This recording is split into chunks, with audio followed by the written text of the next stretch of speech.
This DVD will provide you with 10 key lessons to help you deal with a defense medical examination.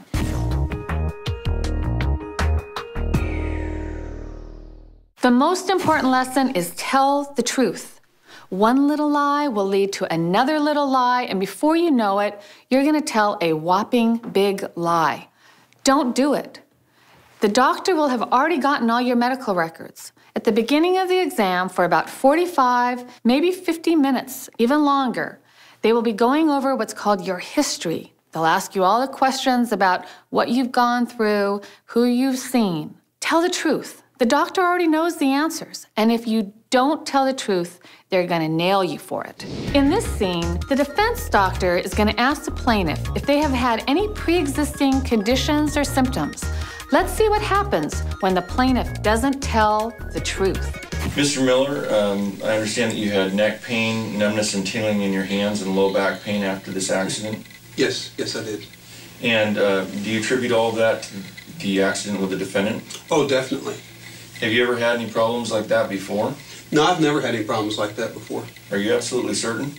Yeah, I never had any problems like that before. Defense doctors are agents for defense lawyers. This means they are collecting information for the defense lawyers to use against you. Let's see what happens when a plaintiff who isn't completely honest goes to trial. Ladies and gentlemen of the jury, this case is not what it seems. The plaintiff comes to court and claims to be injured. The evidence shows that this plaintiff has been injured before.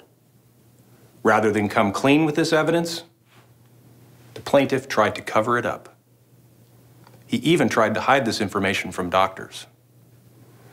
At the end of the case, we're going to ask the jury to render a verdict based on the evidence. The evidence, we believe, shows that this plaintiff is not credible, and we will ask for a defense verdict. This bad result could have been prevented if the plaintiff had followed lesson number 1. Let's see what happens when the plaintiff tells the truth. Mr. Miller, following this incident, you suffered an injury to your neck, numbness and tingling in your hands, and low back pain, am I correct? That's right. Mm-hmm. And do you attribute that to the collision with the defendant? Oh, I definitely do. Okay. Have you ever had any problems like that before? You know, about 10 years ago, I had a little neck pain. I fell on the ski slopes, but it wasn't any big deal, and it passed. Okay. Did you treat with any doctors for these same symptoms? You know, I think I might have seen my internist once or twice, but it wasn't any big deal. I didn't do the physical therapy like I'm doing this time. Let's compare how these facts would be used at trial.